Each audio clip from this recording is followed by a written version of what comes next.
Can I get a show of hands who's an entrepreneur or who wants to start a business or who's interested in starting a business? Okay, that's great. I'm so honored to be in a room full of inspiring or entrepreneurs. For those who don't know me, my name is Cheryl Ng, and I'm the CEO and founder of a company known today called Fufu Brands. I'm excited to share with you my story of being an entrepreneur and starting my own business. Walking in the shoes of an entrepreneur is like playing the stock market. There are highs, there are lows. You have to invest money to make money. The goal is to be profitable, and the return is largely based on the amount of risk that you take. I'm not here to tell you what you should do or what you shouldn't do to become successful. In fact, you never tell an entrepreneur what to do. You inspire them to be their best. My goal today is to share with you some of my experiences that I've had and to tell you what I've learned from them. It's up to you to take what I share to the next level. It all started about the time when you get out of university, you have a degree, but you don't know what to do with it. Well, the difference is I didn't have a degree. I was a 24-year-old high school dropout, and I had no idea what I wanted to do with my life. I started taking random courses that I didn't finish. I was bouncing from job to job. I sold pens, printers, promotional items, gym memberships. I even started my own event planning company where I flew in models and we would host club events. I was all over the place. But one thing for sure I knew I hated was the idea for working for someone else. One of the last jobs I had was with Dell Financial. I was hired onto a team where the manager was on mat leave. I became one of their top performers consistently month after month. When the manager returned, she probably felt threatened by me and she decided to fire me. There was absolutely no reasons or grounds for letting me go, and I felt I lost complete control. I was so upset that someone had the power to control my life, and at that minute, I promised myself I will never allow myself to be in this position again. At that turning point, I decided to start my own company. So let me tell you about Fufu Dog, the good, the bad, and some of the ugly. This is my dog, Ernie. When I was 24, I was obsessed with my dog, Ernie. He was named Ernie before I had ever even met him. I was one of those girls who loved following the trends of the Paris Hilton, Nicole Richie, Jessica Simpson. Seemed like little toy dogs were all the craze at the time, and dressing them up was even crazier. I would watch their TV shows, scroll through celebrity magazines, and every page I turned to, I would see a celebrity holding a dog, with clothing on, accessories, with their carrier bag. I wanted to get Ernie every cute outfit available, but I found it very difficult to find cute and trendy outfits in Canada. So I started ordering all of the little cute outfits on USA online stores, and by the time it arrived in the mail, after customs, shipping, duty, exchange rates, it had started to burn a hole in my pocket. So I started brainstorming and thinking to bring my own line of designer doggy wear clothing into Canada and be recognized as one of the first Canadian doggy wear designers. I felt this was a great idea to tap into a niche market, but how do I start? I started by going on Alibaba and searching for pet clothing manufacturers.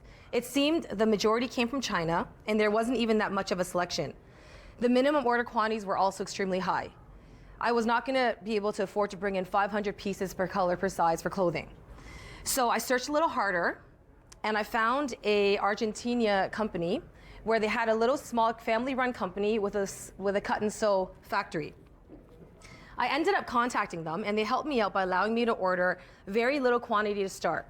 I would send them lots of images of baby clothes and children clothing to mimic doggy wear. So I wasn't actually sitting there and designing doggy wear clothes. I was kind of cheating. Eventually, I would visit Argentina 2 times a year to choose my own textile and fabrics, and they would cut and sew and make little outfits come to life. When I shared my new ideas at my next family gathering, they all laughed at me. They told me that I again quit my job, and now I want to invest all my savings and money and time into dog clothes, accessories, and booties. This is Ernie again. This is how he used to dress. They said, "Are you kidding me? No one dresses their dogs, let alone puts on booties." It was like the funniest thing to them. I started getting teased and laughed at, and my uncle said to me in front of everyone, "Cheryl, all you do is change your job every few months. We're getting sick and tired of hearing about it. Stop telling us and just prove to us that you can sustain a job." I was so embarrassed, and at that point I promised myself that I will show them. I will prove to them that dogs need booties and apparel, just like today, outside, and I will show them that I can do it and be successful at it.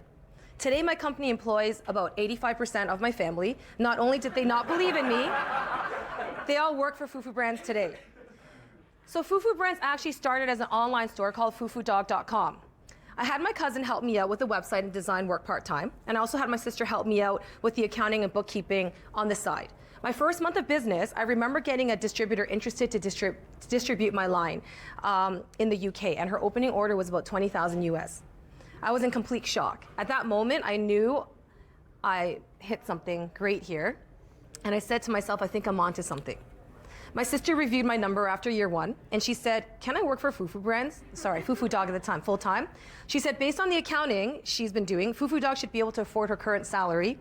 And she believed in my vision, saw company growth, and felt that she can bring her expertise to the table and help us grow from the back end while I stayed in the front.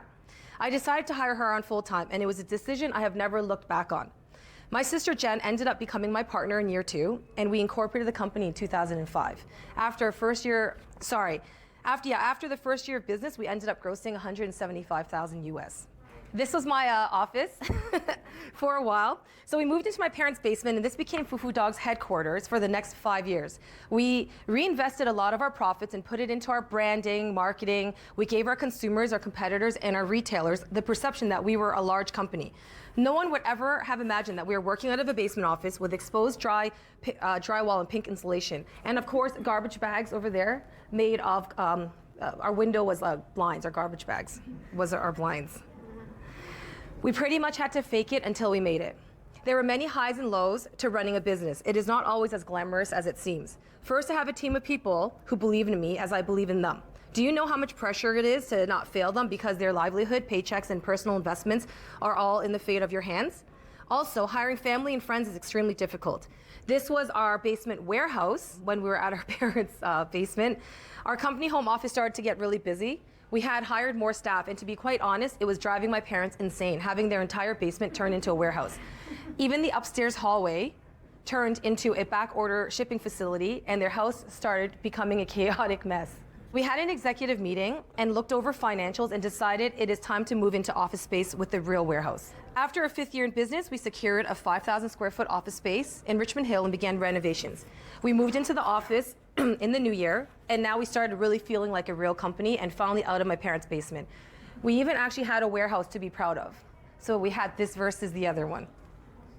We settled into our new office between 2011 to 2013 and hired a lot more people and came out with many, many more brands and ideas.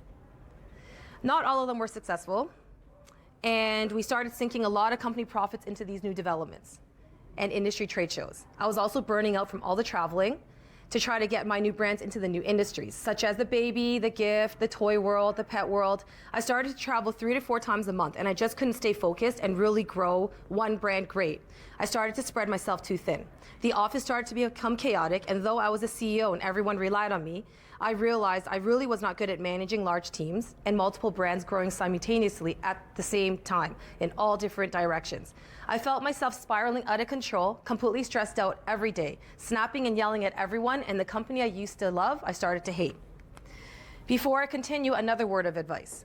Stay focused, and stay focused. I know a lot of entrepreneurs, you think you can do everything, you can do it all. But you don't want to just be good at something, you want to be great at it.